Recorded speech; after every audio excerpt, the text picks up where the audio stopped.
PVC, vamos falar sobre o Campeonato Baiano então? Porque o Bahia levou o título baiano, um empate por 1-1 com Vitória, um jogo muito quente. E como o time do Rogério Ceni já tinha vencido a primeira partida por 2-0, ficou com o título. 51 títulos baianos. E a gente entra agora aqui, vou chamar, estou muito feliz de tê-lo aqui, Elton Serra, para falar sobre essa grande decisão. Esse é bom, hein? Esse, demais. Eu assisto ele todas as noites ali, antes de dormir. Eu durmo tarde, às vezes assisto ele no Sport Center todas as noites praticamente. Elton, seja muito bem-vindo, boa tarde, que bom ter você com a gente aqui no De Primeira. E vamos falar sobre essa grande decisão do Campeonato Baiano, um título do Bahia, o primeiro do Rogério Ceni do Grupo City, um título muito relevante, mas que acabou ficando marcado por uma grande confusão ali no fim, 5 jogadores expulsos, o técnico Thiago Carpini também. Isso acabou chamando bastante atenção, né, meu amigo? Boa tarde para você. É isso, Luísa. Boa tarde para você, boa tarde, PVC, boa tarde, André. Que bom estar com vocês e que bom sua audiência, Luísa. A audiência é recíproca, inclusive. Boa tarde para quem está assistindo a gente. Realmente foi uma final que a gente já esperava um nível de competitividade muito alto entre as duas equipes que vão disputar a Série A do Campeonato Brasileiro. E o Bahia tem uma referência técnica hoje muito alta, que é a de Libertadores. Vem de 4 jogos altamente competitivos. Mas a gente não esperava que o jogo fosse tão quente ao ponto até do treinador do Vitória entrar na briga, né? Literalmente. Um jogo onde o Bahia acabou adotando uma proposta que a gente não está acostumado a ver, porque o Rogério Ceni, ao final de há 2 anos, em 2023... ele falou que a partir de 2024, a ideia, já que ele começaria a temporada, era fazer um Bahia propositivo dentro e fora de casa. E ser uma equipe com a bola, ser uma equipe protagonista com a bola, independentemente do cenário. Ele até fez isso durante boa parte do Campeonato Brasileiro do ano passado. Fez, inclusive, nos jogos da Libertadores. Mas no Barradão o time mudou totalmente a sua postura, acabou jogando de uma maneira bem reativa, e até exageradamente reativa, porque muitas vezes não conseguia ter a bola para contra-atacar. O Vitória rodou a área do Bahia durante o jogo inteiro, fez um gol no final, e aí depois talvez tenha caído na provocação, caído justamente onde o Bahia gostaria que o Vitória caísse. E apesar do Cauli ter sido expulso, da confusão que aconteceu, o Vitória não voltou do mesmo jeito. O Bahia conseguiu empatar no finalzinho com o Kaique e conquistar o título. Já tinha vencido, né, o primeiro jogo por 2-0, e acabou aí com esse empate conquistando o título estadual, seu 51º. Mas foi com um roteiro que talvez o torcedor do Bahia não esperava, né? Um time bem diferente da proposta de Rogério Ceni, da proposta do Grupo City e até da proposta desse próprio elenco, né, de ter a bola o tempo inteiro, algo que não aconteceu no Barradão.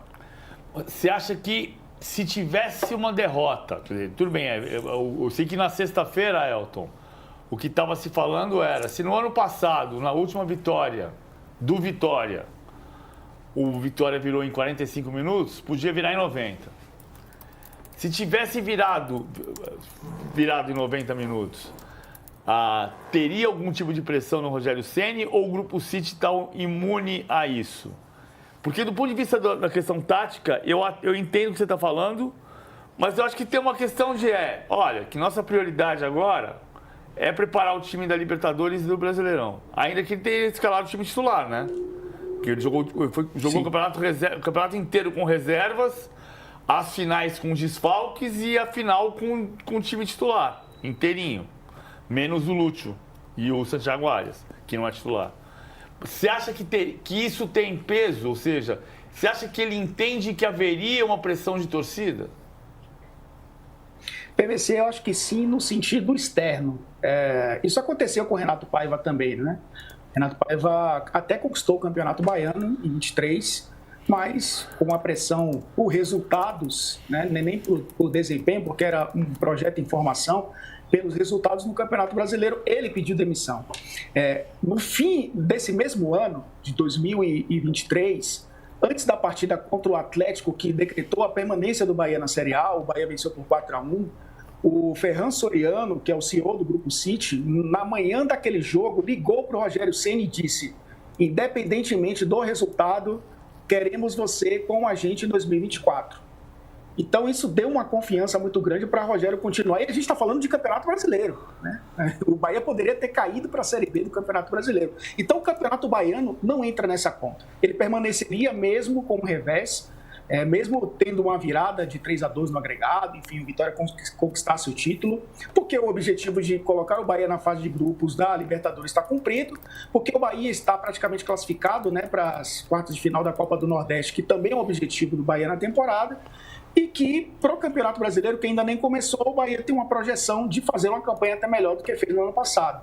Então, o Campeonato Baiano não interferiria na continuidade de Rogério Ceni como técnico do Bahia.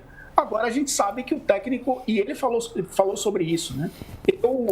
O Grupo City tem um projeto, mas eu vivo no ecossistema do futebol brasileiro, onde eu preciso de resultados. Então, ele sabia que o Campeonato Baiano, mesmo sendo na base da pirâmide a competição menos importante, né, da pirâmide do Bahia, ele sabia que era importante vencer o campeonato contra um rival de Série A, um rival histórico. O Bahia precisava desse título também para consolidar talvez um trabalho que vem dando certo. Então, acho que internamente o PVC não se cogitou em nenhum momento a saída de Rogério Ceni. Mas eu acho que para ele, Rogério, era importante também ter conquistado esse título, até para ganhar a confiança do torcedor, né? Porque o torcedor ainda meio desconfiado, mesmo ele completando 100 jogos no Bahia, algo raro, inclusive, no clube, 100 jogos consecutivos. No jogo de número 101 ele conquista um título. Eu acho que para ele era importante conquistar esse campeonato. O Elton, outro dia a gente estava aqui no de primeira, quando o Bahia classificou para a fase de grupos da Libertadores, a Luísa questionava aqui o PVC sobre o futuro do Bahia na fase de grupos. E eu fiz um comentário aqui, até repercutiu em páginas de torcedores do Bahia, tal, sobre o elenco do Bahia precisar um pouquinho mais de experiência.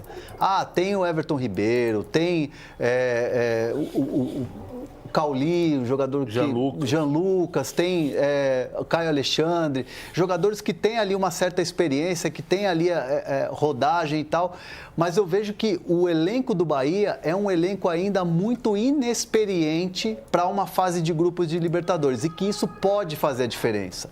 Rogério é um cara multicampeão em Libertadores, conhece os discursos do vestiário, a gente vê e acha legal e, de fato, ele bota uma pilha mesmo. Mas você vê também o elenco do Bahia ainda insuficiente de experiência mesmo para uma fase de grupos e ainda mais que pegou um grupo com time brasileiro e time forte?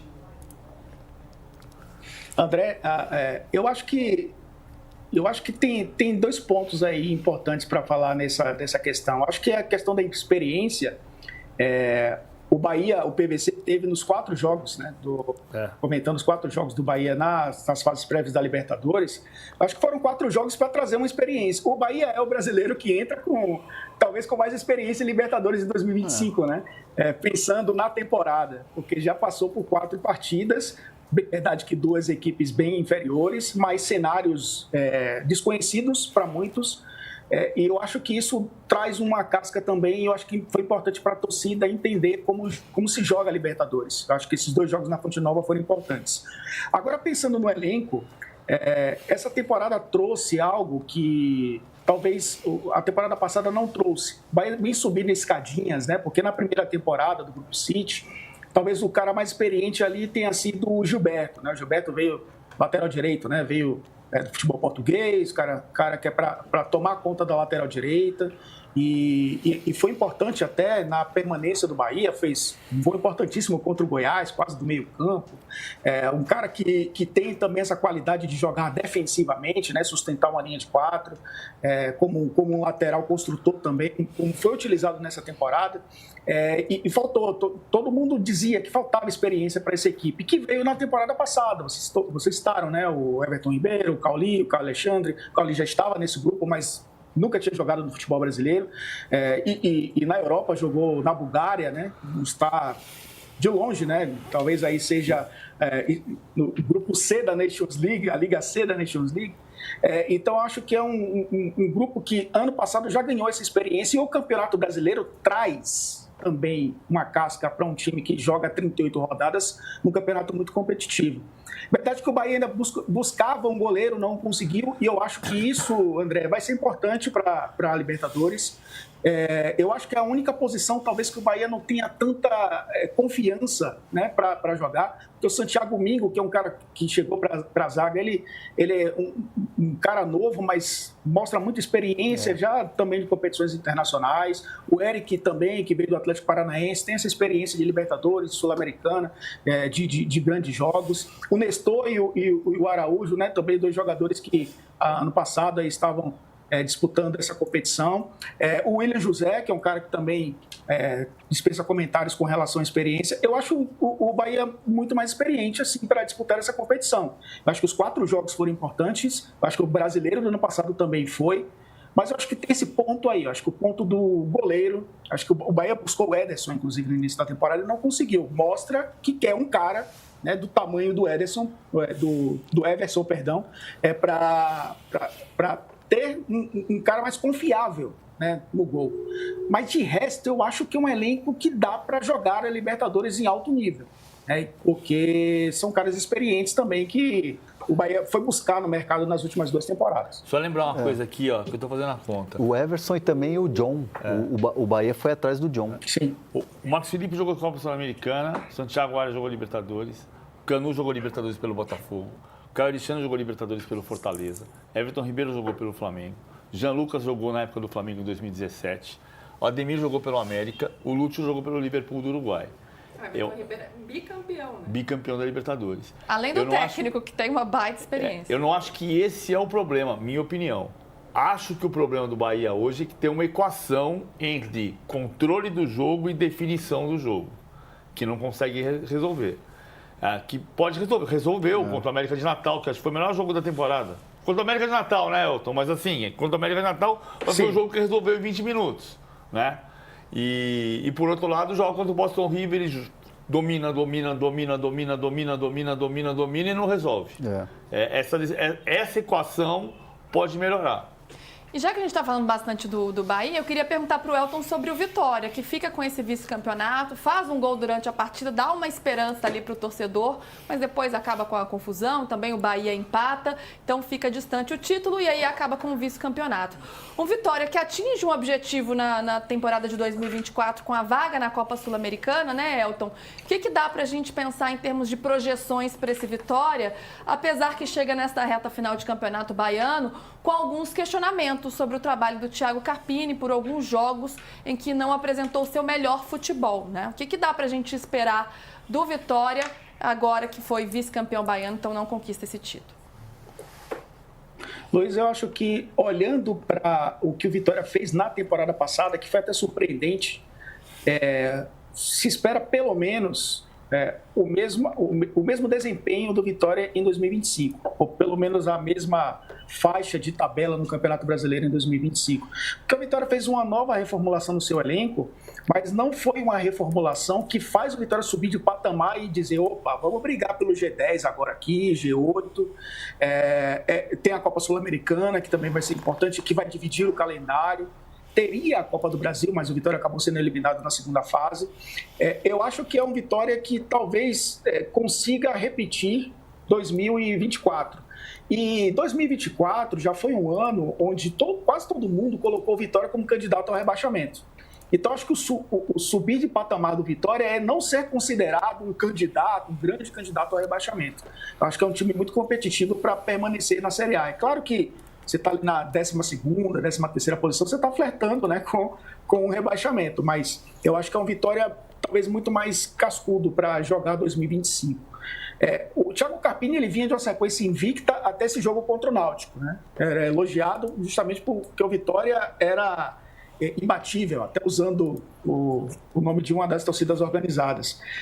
O Vitória tinha uma defesa mais sólida e um time que conseguia ser consistente desde o fim do Campeonato Brasileiro do ano passado e começou a temporada sem perder. E aí veio essa espiral de derrota para o Náutico, eliminação na Copa do Brasil, derrota para o Bahia, primeiro jogo do Campeonato Baiano, que ali encaminhou, né, o título do Bahia para o Barradão e aí o Bahia mudou a postura justamente pelo que fez no primeiro jogo.